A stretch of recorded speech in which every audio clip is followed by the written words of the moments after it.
کر سکتا ہے، کوئی اس کے لیے مشکل نہیں. هو علی کل شیء قدیر، اسے ہر شے کی قدرت حاصل ہے. لیکن اصل بات جو ہے میں آپ کو بتانا چاہتا ہوں، یہ ہے سائیڈ ایشو. اصل ایشو ہے فلسطین کا جو شروع ہونے والا ہے. بھٹی دہکے گی وہاں. ظاہر بات ہے کہ اگر کوئی بہت بڑا اقدام ہو جاتا ہے فلسطینیوں کے خلاف، اور اگر واقعتاً مسجد اقصی اور قبۃ الصخرہ گرا دیے جاتے ہیں، جو طوفان اٹھے گا عالم عرب میں، یہ حسنی مبارک ہو یا شاہ خالد ہو یا کوئی اور ہو، یہ نہیں روک سکتے اس طوفان کو. نوجوان خون اٹھے گا، غیرت اور جو بھی حمیت ہے. مسلمان ان پڑھ سے ان پڑھ اور بالکل بے دین، وہ بھی مسجد کی حرمت پر کٹ مرنے کو تیار ہو جاتا ہے. مسجد تو بنا دی شب بھر میں ایمان کی حرارت والوں نے، من اپنا پرانا پاپی ہے، برسوں میں نماز ہی بننا سکا. وہ چاہے کانپور کی مسجد سے مسلمانوں نے جانے دی ہے، چاہے وہ شہید گنج کی مسجد تھی مسلمانوں نے جانے دی ہے، چاہے نماز نہ پڑھتے ہو. لیکن یہ جو حرمت اور یہ جو حمیت اور یہ غیرت ہے، اس سے جو طوفان اٹھے گا یہ ہوگا اس ملحمۃ العظما، اس کی طرف پیش رفت ہو رہی. کتاب الملاحم سے احادیث کے حوالے سے کہ جن جنگوں کا حوالہ دیا حضور نے، پیشن گوئی کی ہے، اس کا نقطہ آغاز تھا خلیج کی جنگ.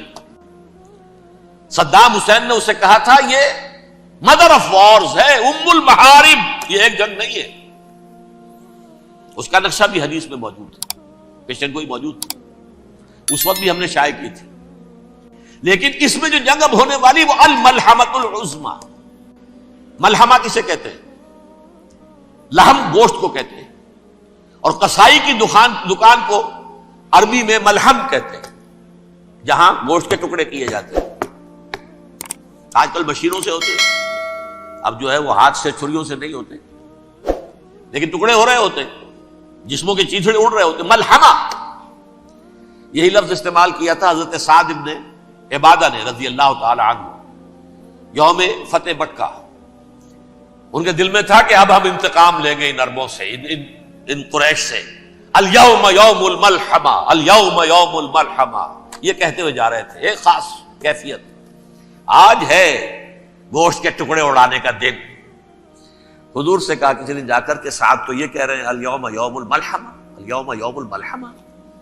حضور نے فرمایا نہیں، ان سے کہو جا کر الیوم یوم المرحمہ، الیوم یوم المرحمہ، آج رحمت کا دن ہے، آج تو میں ان سب کو معاف کروں گا.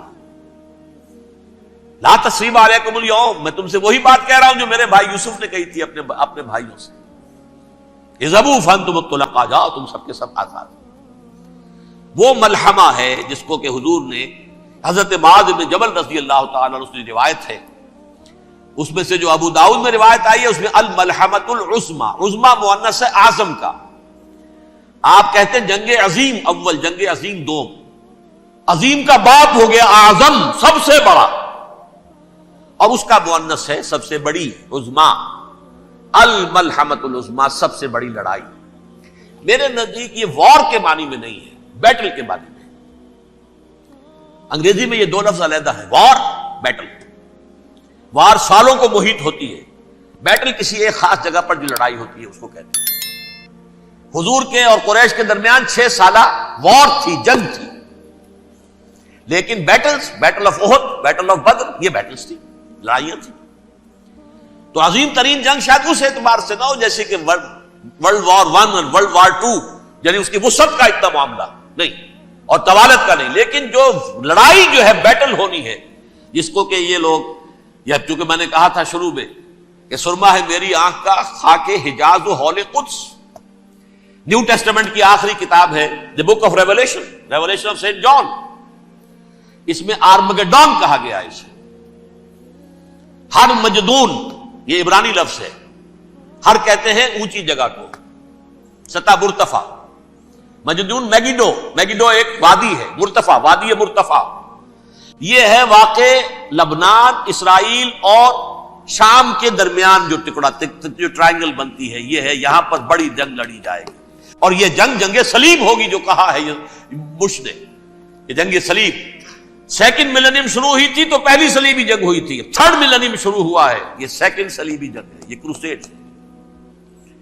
اور میں اس مرتبہ امریکہ گیا تھا تو پہلی مرتبہ مجھے وہاں ایک رسالہ ملا ٹرمپٹ نام کا. یہ امریکہ کے جو بہت ایکسٹریمسٹ قسم کے پروٹیسٹنٹس ہیں، یہ ان کا رسالہ ہے، اور ان کے بارے میں اب کہا جا رہا ہے وہ کرسچین زائنسٹ ہیں. آپ شاید پہلی مرتبہ یہ لفظ سن رہے ہو. زائنسٹ تو ہم سمجھتے ہیں یہودیوں کو، کرسچین زائنسٹ وہ ہیں جو ہیں تو عیسائی پروٹیسٹنٹس ہیں، لیکن اسرائیل کے وہ حمایتی یہودیوں سے بڑھ کر ہیں. یہ میری کسی پہلی تقریر میں شاید بہت سے حضرات کو یاد آ جائے، میں نے کہا تھا 4 سال پہلے ہمارا تنظیم اسلامی کا ایک کنونشن ہوا تھا ہوسٹن میں، امریکہ کا جنوبی علاقے کا شہر ہے. ایک سیشن اس میں ہم نے رکھا تھا انٹرفیتھ، ایک عیسائی کو بلایا تھا، ایک یہودی بہت بڑا وہاں کا عالم ہے اس کو بلایا تھا. اس یہودی عالم نے ڈاکٹر وشوگراٹ، جو وہاں کی یونیورسٹی میں پروفیسر ایمیریٹس ہے، اس نے کہا تھا کہ یہ اسرائیل کو تو سپورٹ کر رہے ہیں عیسائی، ہم تو نہیں کر رہے. جو پریکٹسنگ یہودی ہیں وہ زیادہ اسرائیل کے حق میں نہیں تھے، یہ تو سن 67 کے بعد انہوں نے اسرائیل کو تسلیم کیا ہے.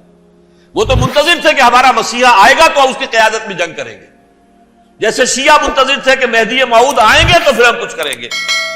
وہ امام خمینی نے کہا بھائی جب وہ آئیں گے آ جائیں گے، لیکن ہم کچھ راستہ کے لیے.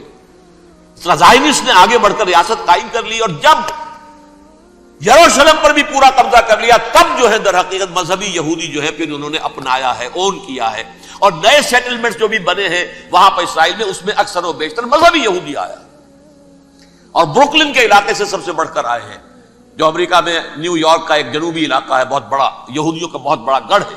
نیو یارک کو جیو یارک بھی کہا جاتا ہے، وہ تو اصل میں مرکز جو ہے وہ تو یہودیوں کا. اس حوالے سے وہاں پر جو کرسچن زائنسٹ کہلاتے ہیں وہ اسرائیل کے یہودیوں سے بھی بڑھ کر کہیں سپورٹر ہیں. بہرحال اس دوسری صلیبی جنگ کا معاملہ جو میں کہہ رہا تھا، ٹرمپٹ نامی رسالہ، اس کا ایک مضمون ہے دی لاسٹ کروسیڈ. اب یہ آخری کروسیڈ ہے جو شروع ہونے والا ہے. میں تو حیران ہوں کس قدر کھل کے وہ باتیں کرتے ہیں. رومن کیتھولکس کو وہ کہتے ہیں کہ یہ شیطان ہے، یہ پوپ شیطان ہے، یہ یورپ کو اس نے جمع کیا ہے کرسچینٹی کی بنیاد پر، اور اس میں زیادہ تر کیتھولکس ہیں. آپ کو معلوم ہے برطانیہ بڑی مشکل سے شامل ہوا ان کے ساتھ، اس لیے کہ وہ پروٹیسٹنٹ کا سردار تھا، ابھی پوری طرح نہیں ہے. یورپ جو ہے وہ رومن امپائر دوبارہ یہ کھڑی کر رہا ہے، اور در حقیقت یہ جو ہے یہودیوں سے بھی چھیننا چاہتے ہیں اسرائیل کو اور فلسطین کو، اور مسلمانوں سے بھی، اور یہ وہی کروسیڈ جو تھے اربن ثانی کے، اس کی تیاری کر رہے ہیں تاکہ وہاں پر عیسائی حکومت قائم ہو جائے، کیتھولکس کی، پوپ کی حکومت قائم ہو جائے. جیسے ایسٹ تیمور میں تبدیلی، ایسٹ تیمور میں کون سی حکومت بنی ہے؟ Roman Catholic. رومن کیتھولک اسرائیل میں بنے تاکہ یہ سارے مقامات مقدسہ جہاں اسرائیل پیدا ہوئے، بیت حضرت مسیح پیدا ہوئے، بیت الحم کہاں ہے؟ وہی ہے کہ نہیں؟ جہاں سے ریزریکشن ہوا ان کے خیال میں وہ کہاں ہے؟ وہیں پر ہے کہ نہیں؟ بڑے بڑے گرجے ان کے وہی ہیں. تو اس اعتبار سے ان کا کہنا یہ ہے یہ لاسٹ کروسیڈ کی تیاری ہو رہی ہے، یہ کیفور. اور ان کا کہنا یہ ہے کہ یہ پوری طاقت نیٹو کی جو ہے، یہ پہلے جرمنی سے لائی گئی بوسنیا، انہوں نے خود وہاں جنگ کروائی، انہوں نے خود وہاں پر ایتھنک کلینسنگ کروائی، پھر خود مصالحت کے لیے آ گئے، پھر کوسوو میں انہوں نے خود آگ بھڑکائی. یہ میں نہیں کہہ رہا، یہ وہ ٹرمپٹ رسالہ امریکہ سے چھپنے والا پروٹیسٹنٹس کا رسالہ ہے جو یہ کہہ رہا ہے. پھر انہوں نے کوسوو کے اندر کروایا، اور پھر وہ وہاں پر پیس فورس کی حیثیت سے آ گئے. اب وہ میسیڈونیا میں کروا رہے ہیں اور وہاں داخل ہو گئے ہیں. اگلا قدم ان کا سائپرس ہوگا، سائپرس میں ترکوں کو اور وہ گریکس کو لڑائیں گے اور وہاں آ جائیں گے، وہاں سے ایک چھلانگ لگائیں گے اور یہ فلسطین میں پہنچیں گے، اور یہ وہاں پر ایک رومن امپائر، اپنی پرانی رومن امپائر کی طرح کی رومن کیتھولک ریاست قائم کرنا چاہتے ہیں. تو وہاں امریکہ کے عیسائیوں میں بھی کوئی ایک طبقہ نہیں ہے، کیتھولکس بھی ہے، کیتھولکس زیادہ نہیں ہے ہمدرد، لیکن اب تابع ہو چکے ہیں. اسحاق ریبین نے جب یہ پیس ٹاک شروع ہوئی تھی، آپ کو یاد ہوگا شاید کہ جب وہ آیا تھا واشنگٹن سے واپس فلسطین اسرائیل، تو پہلے روم میں رکا for an audience with the Pope, اور پوپ کو اس نے ایک مرتبان سا پیش کیا تھا، حضرت سلیمان علیہ السلام کے زمانے کا مرتبان، اور کہا تھا دیکھیے 3000 برس تک ہم نے اس کی حفاظت کی ہے، اب یہ میں آپ کے حوالے کر رہا ہوں. اس کے بعد سے پوپ جو ہے بالکل رام ہو گیا اور وہ عیسائیوں کے ساتھ اور یہودیوں کے ساتھ ان کا پورا معاہدہ ہو. اب پورا عیسائی ورلڈ جو ہے بعثت مجموعی یہودیوں کے شکنجے میں ہے. البتہ ان کے اندر بھی جھگڑے ہیں. جو وہاں پر وائٹ کرسچن ملیشیاز ہیں وہ ایکسٹریمسٹ ہیں کیتھولکس. ان کے نزدیک دشمن نمبر 1 یہودی، دشمن نمبر 2 مسلمان، دشمن نمبر 3 جو یورپ میں کالے ہیں، ایفرو امریکن، چاہے وہ عیسائی ہو گئے ہوں، کوئی بھی ہو.